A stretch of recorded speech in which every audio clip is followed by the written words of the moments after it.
Hi. Good morning.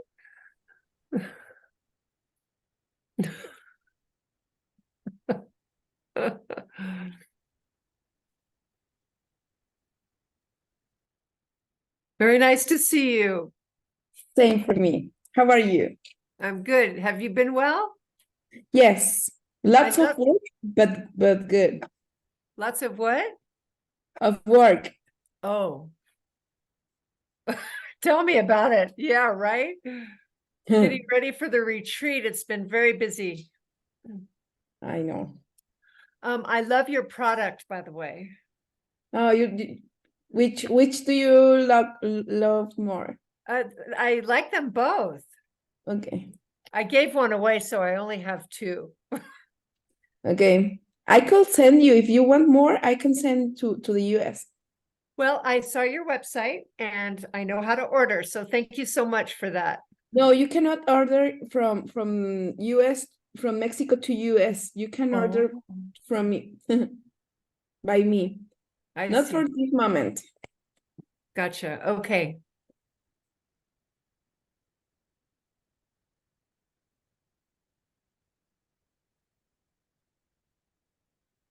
But let me know. Let me know, and I can send you whatever you want. Oh, thank you. It would be best if you brought it up in person. Okay. I like the option.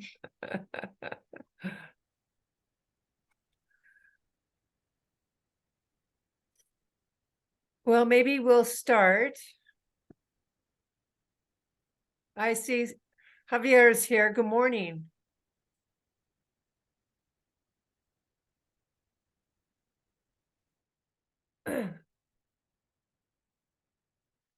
So we're going to start with a meditation again this morning. Thank you for coming, everybody. Translators, recorders, organizers, as well as our precious students. Thank you. And I'm trying to set my screen up a little differently so that I can see everybody because that's important. Uh, we're going to start with a short meditation again. So please get still and sit up straight and start to notice your breath.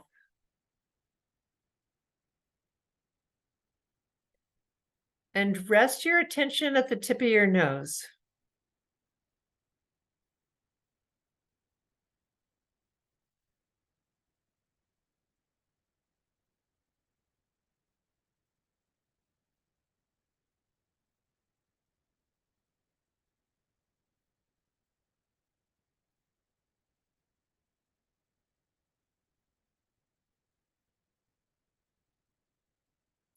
Now see yourself sitting in a very simple, beautiful, golden sunlit room.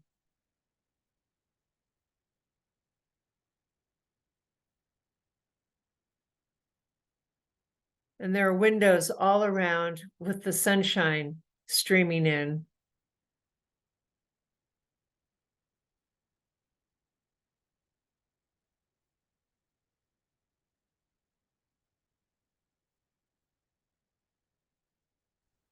And the light touches everything in the room, shining with a golden color.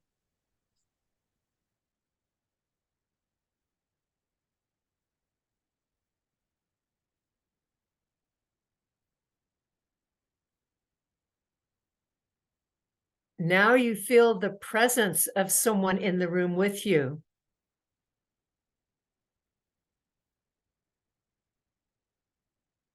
And the person comes and sits next to you, right in front of you.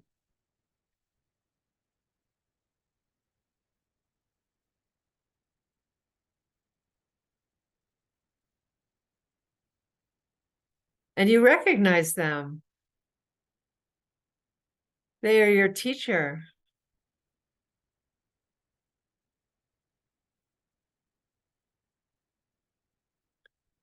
So think of the good qualities they have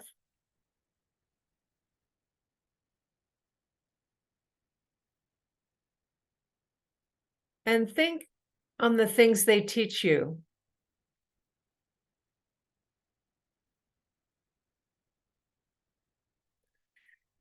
And as you think of these qualities, the joy builds up in your heart.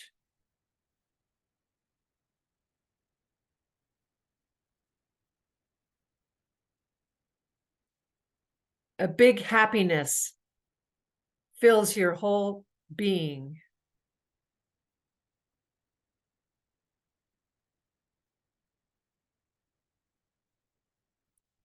And because they have taught you so much, you share something with them that you have done, which they taught you.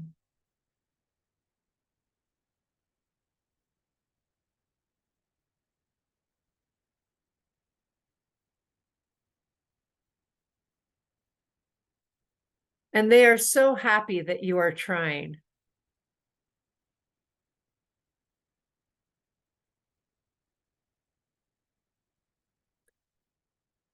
And because we're still learning, tell them one thing you've done that you're not so proud of.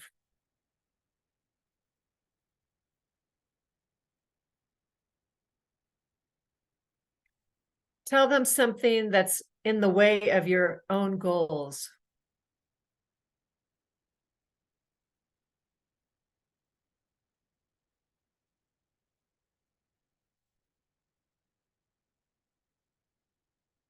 And then ask them to teach you.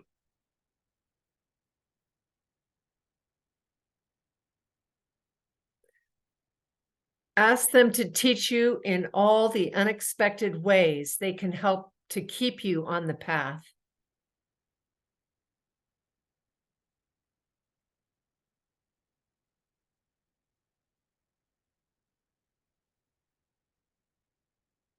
And they say, yes, I will teach you.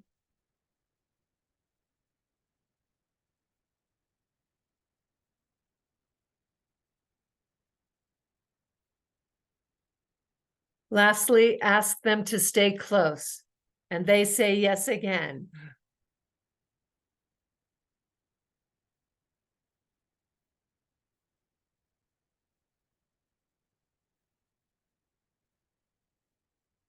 Then they begin to shrink down. They turn into that same golden light in the room and melt into your heart.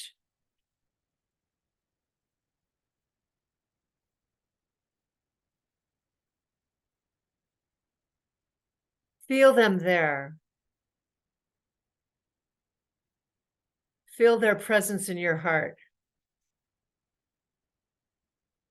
And feel how happy they are with you.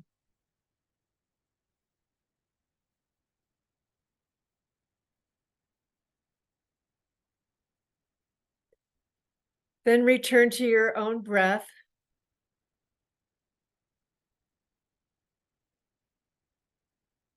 Take 3 long exhalations and inhalations.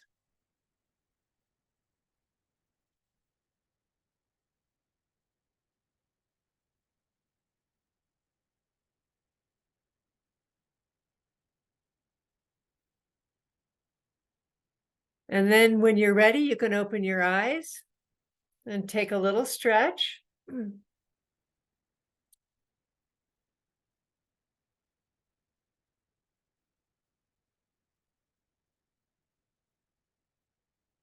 see here.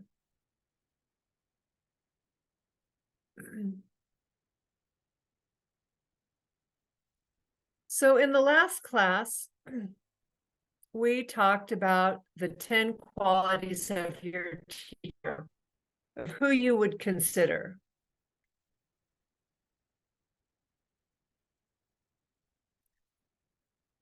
Because one of the main points of this discussion is if you're going to buy a house or a car, you spend a lot of time thinking on what you want. And you make sure the things inside work.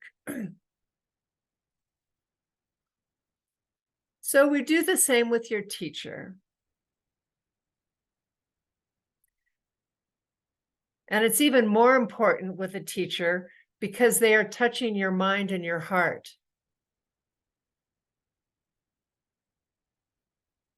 You need to make sure they're qualified and they're ethical.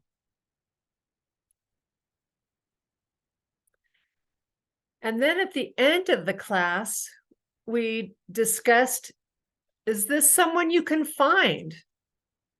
Do we go out and find them?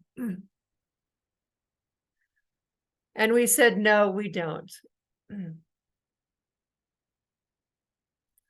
What we'll be learning together through all these courses is that we also don't go find a job to make money. We don't go out to a club to find a boyfriend. And we don't go to faraway countries to find a teacher.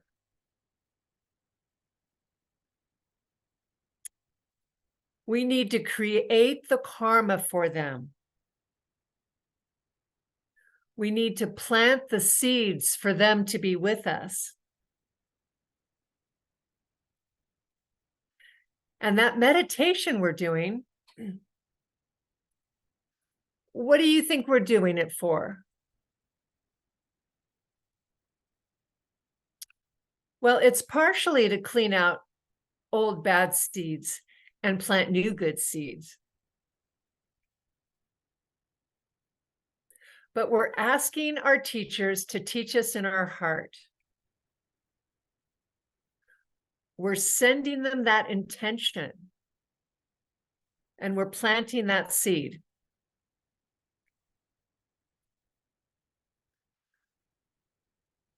Another way to plant that seed is helping others to be close to their teacher.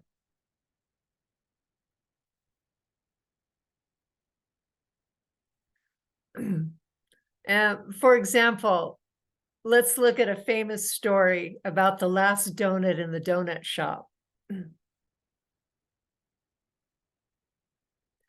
I walk in to get a walnut cream filled donut, and there's one left. And an elderly couple come in behind me and they're talking, oh, we're so excited. This is our favorite place for walnut filled donuts.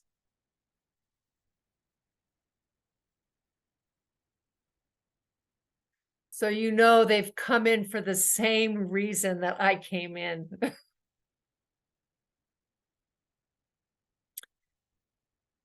And I know the cause of me having donuts is making sure they have a donut.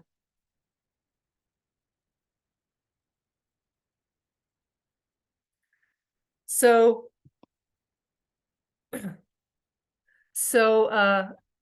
I give them the last donut and know that will be the cause for many more walnut cream-filled donuts.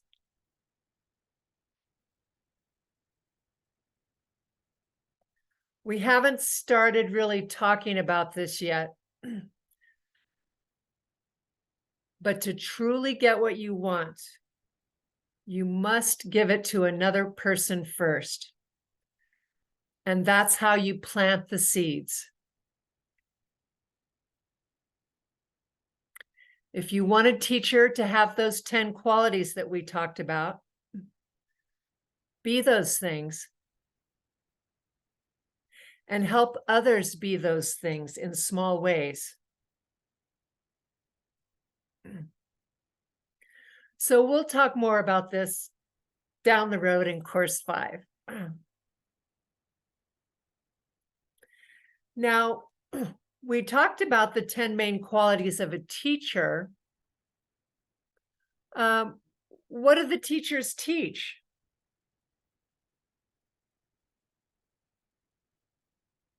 Well, they teach teachings. And we have to know what are the qualities of an authentic teaching, just as important as the qualities of the teacher.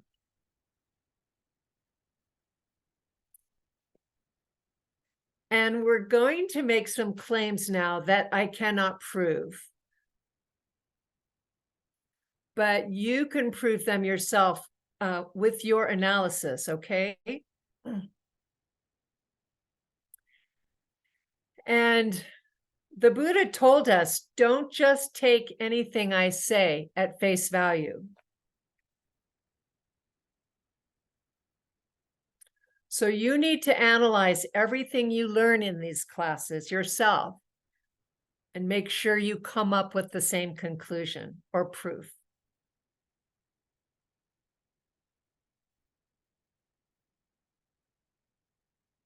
Now,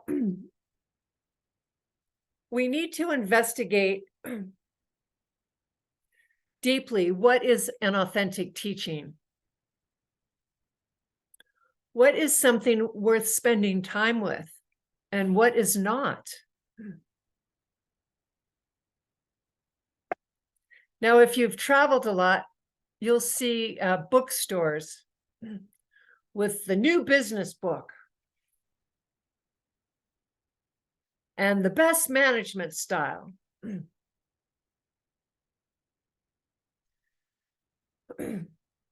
Well, why is this the newest book and the best book?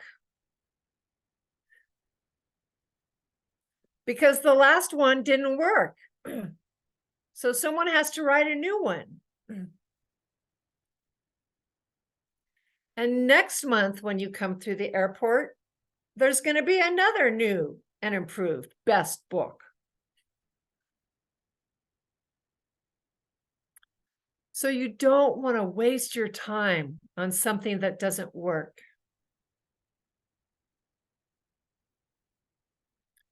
We don't have time. I don't have time to do things that don't work. So we'll go through 3 things to consider when evaluating if a teacher is authentic and worth your time and attention.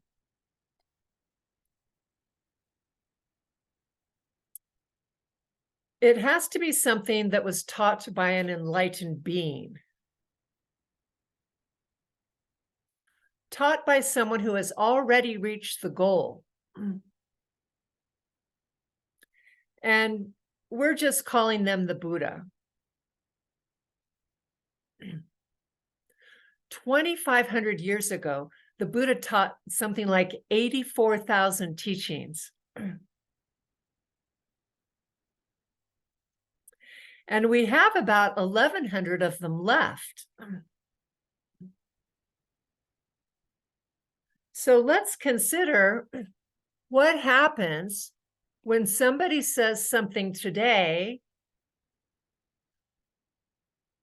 and then they tell the story again tomorrow.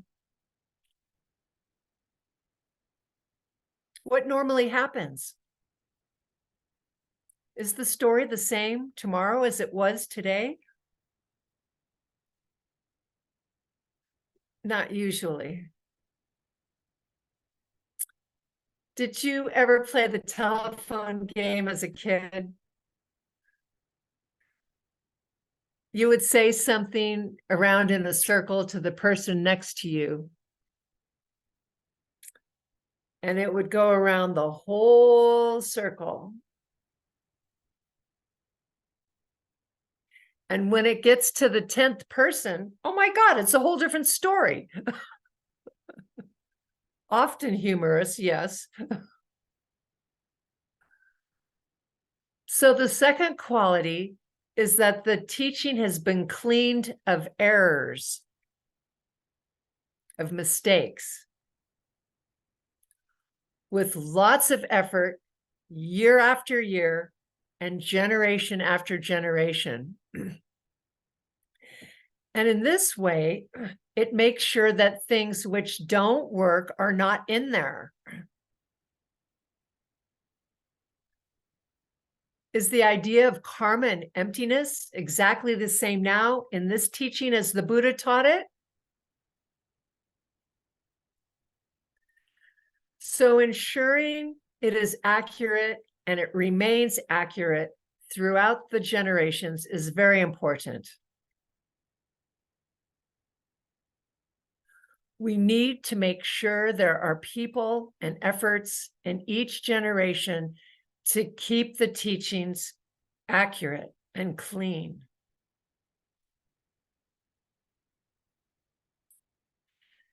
The third quality is that once people have received the teachings, each time they've listened, they've thought about it, they've meditated on it, that they have deep realizations in their heart.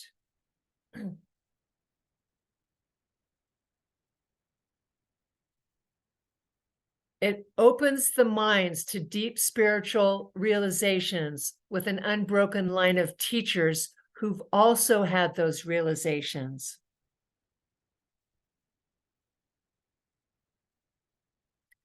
And this quality self-corrects the teachings through the generations, so it will work for you too.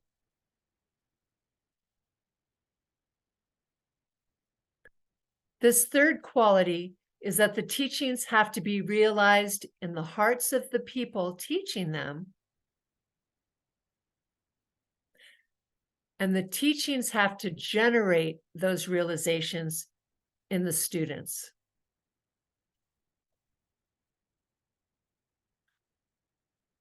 So in review, you have to make sure the teaching actually comes from someone who has achieved the goal historically. Secondly, over that time, there are people who have ensured those teachings have remained pure and clean, meaning they've remained accurate. And the third quality is that the teachings in the present moment, with those teachings, people are having the realizations that the teachings are teaching. They are experiencing the results directly.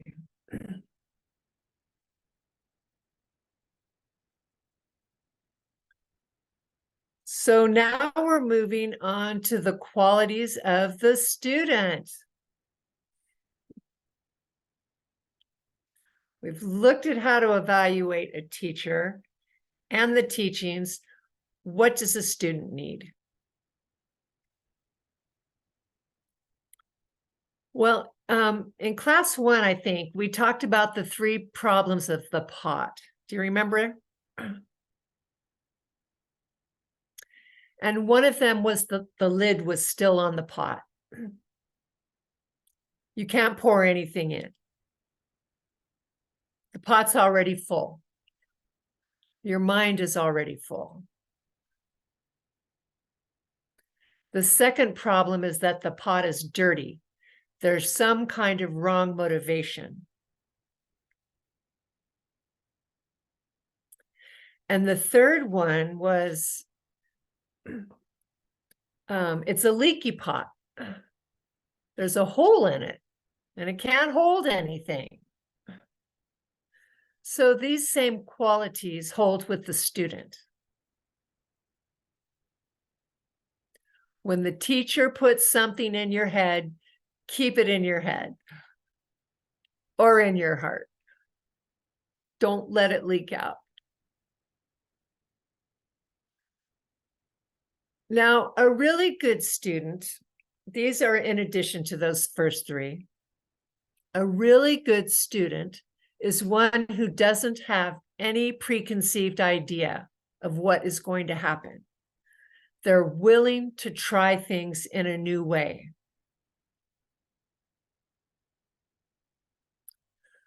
So you can see in the image, there's a person walking down the path. And the idea is there are different ways to get to the same place.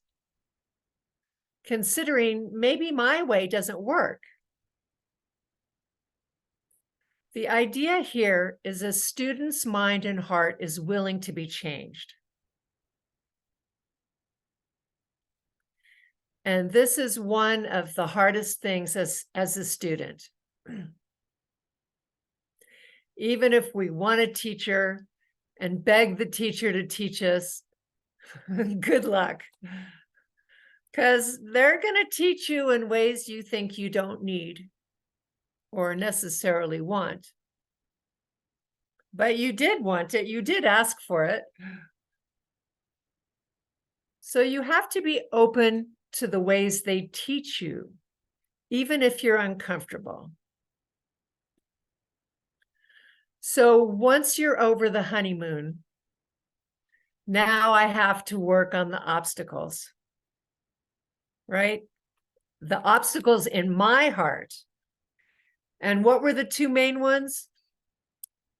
Obstacles to freedom from negative emotions and obstacles to omniscience. And that's what they're trying to do. And teachers are really good at poking you to get you to see where you're blocked. They find the most perfect way to get you angry or jealous, which are obstacles in your heart and mind. So you have to be ready for it. The second one is that students need to be spiritually intelligent. So specifically, you have to be willing to do the spiritual work necessary. And like a chess game, it's going to take time, strategy, training, and effort. And it'll get hard because what you're learning is how to maneuver around with your unfolding karma, your ripening seeds. Each of you is unique. And the playing board in front of you is unique to you that changes with each movement of your mind. Every step you take changes the game. Every step you take plants a new seed and puts something new into play. And what you'll learn in these classes are the strengths and powers of the different pieces and movements. You'll learn the strategies that successfully get you to happiness. Strategies that get you to becoming one who can bring all others with you. And this takes spiritual intelligence, so you know the right moves to make and how to evaluate what moves to make. And you're all already good people. But which of these goodnesses will get me across the board quicker? The third quality is that you have high aspirations and you're willing to work hard to get there, and you know that time is limited.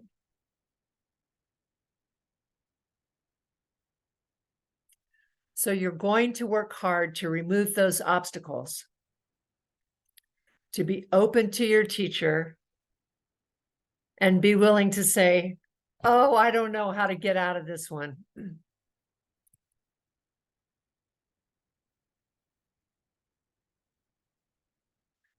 By the way, when you get to that place in your practice, when you say, I don't know, this is when renunciation can very powerfully come in. So be open to that moment. Your teacher's job is to get you to that place of renunciation and to push you to become aware of the things that hold you back. Getting through your obstacles takes hard work. And we don't have a lot of time. So these are the three requirements of a good student. You're open to change. I'm available for change. You have an intelligence to figure out the things you have to do based on what you're learning. And the third thing is to work hard because you don't have time. So let's get back to this idea of how to evaluate a teaching, whether it's good for us, something we should do or not do.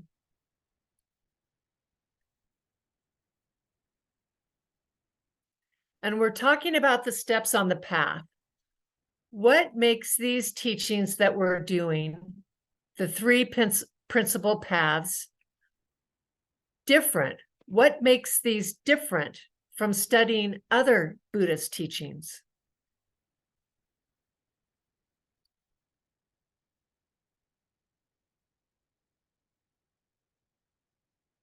So, why are we looking at a resort?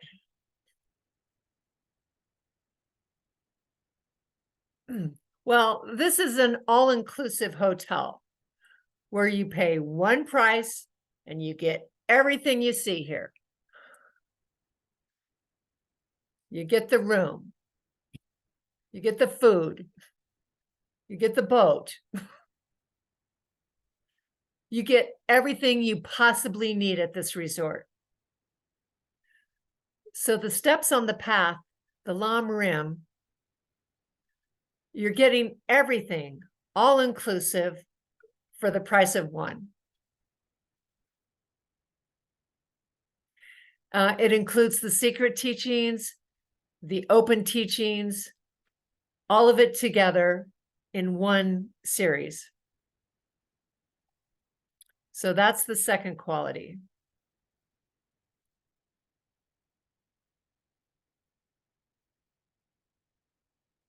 The next quality is that it's easy to put into practice.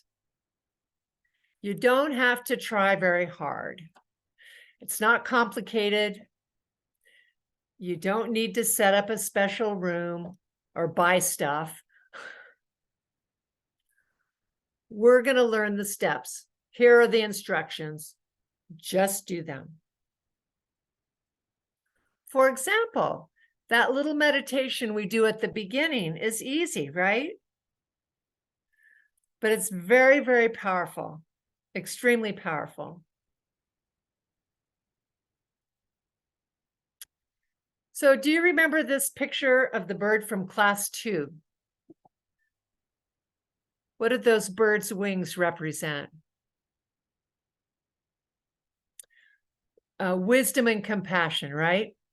We talked about the two wings of a bird, that you need both wings equally strong to fly to success, that you need both compassion, which is love for all beings, and wisdom, knowing how to love all beings and why. And so the third feature that distinguishes this teaching is that it has come to us through the masters of two great traditions. We see here two parallel sets of stairs representing the two great traditions. And the compassion lineage comes from Master Asanga through Buddha Maitreya. And the wisdom tradition comes through Master Nagarjuna through Buddha Manjushri. Those two parts, the wisdom side and the compassion side, are woven together to make the Lam Rim. So you get all of it, the Mahayana, the Hinayana, Vajrayana teachings, and it's easy to do.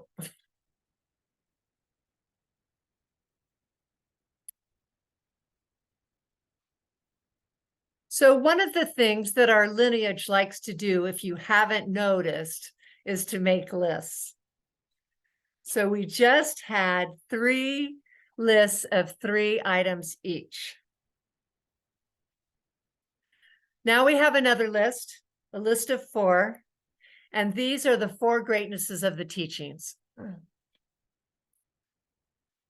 The first is that as you study more and more of the teachings of an enlightened being, you realize the teachings are extremely consistent. There are no incongruencies. Even at times when things appear sideways, they are not. And with practice, with study, with your realizations, you'll see that each piece fits together perfectly and completely, and will result in an entirely perfect world when you reach the goal. The second greatness of the Lam Rim is that as you're listening to it, you begin to notice that everything you're hearing from your teacher, even when they're talking to somebody else, is a personal advice for you. Every single teaching, when you're listening, it strikes you, oh my gosh, that's important to me. And this is a very cool practice.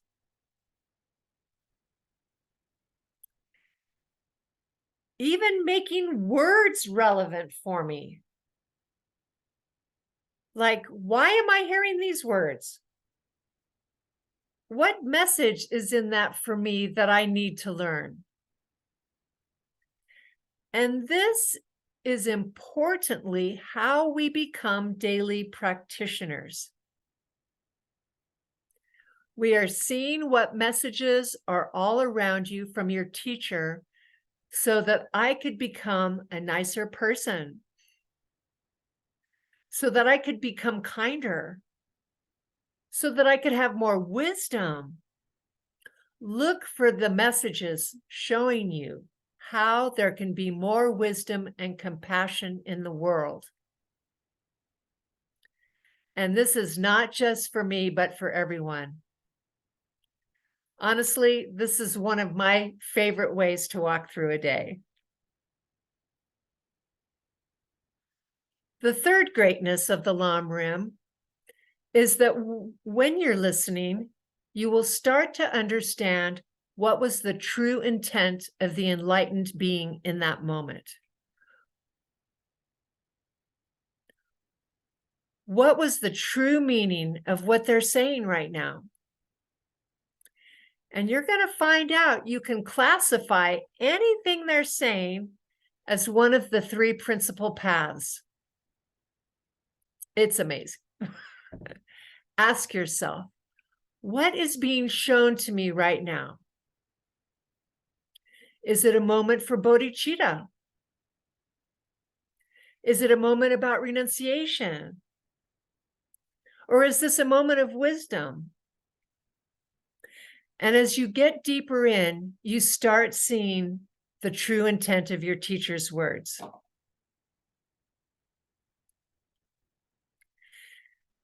And then lastly, is that you avoid the mistake of planting the seeds to criticize the teachings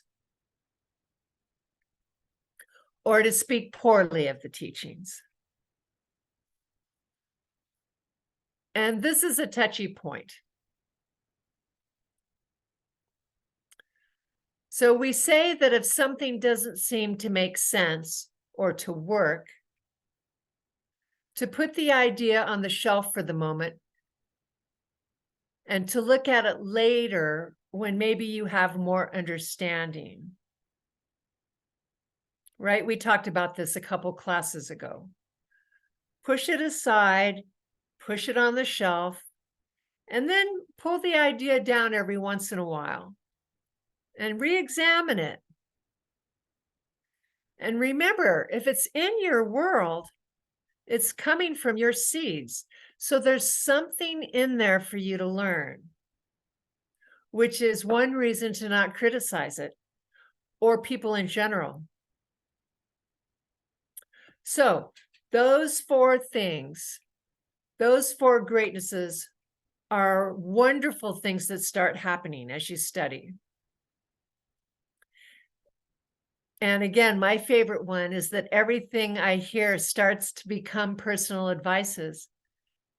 Everything that comes to you from your teachers, from your friends, from the sounds outside, from your dreams, even to the silly thoughts I have in my own head, you know? Gosh, maybe they're coming from my teacher. So that's today's class. We have a few minutes. Do you want to turn on your microphones or put questions in the chat?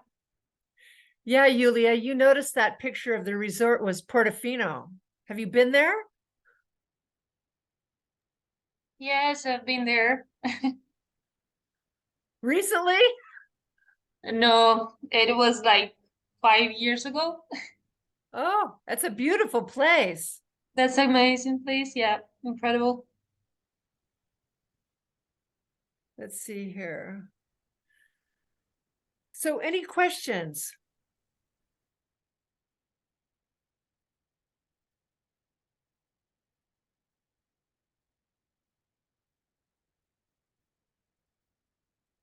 Well, keep in mind, I can't believe I'm that good of a teacher that I've answered all your questions. Keep in mind, if you do have questions when they come up, to please put them in the chat. Okay, in our Telegram group. And we'll address all those questions as they come up. And that Telegram group is a place where we can come together and be a class together and interact with each other. So use it.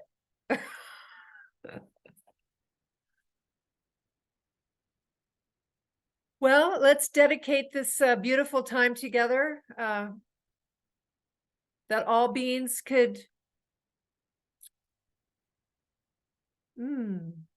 be happy and free from suffering, realize renunciation, and love for each other equally.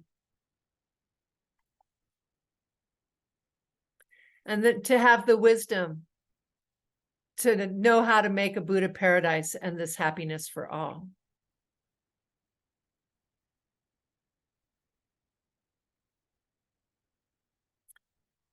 Okay, well, thank you all. We have a retreat at Diamond Mountain this month, so we will not have class until November. And I hope you enjoy analyzing what we've been learning together and getting those realizations to ripen.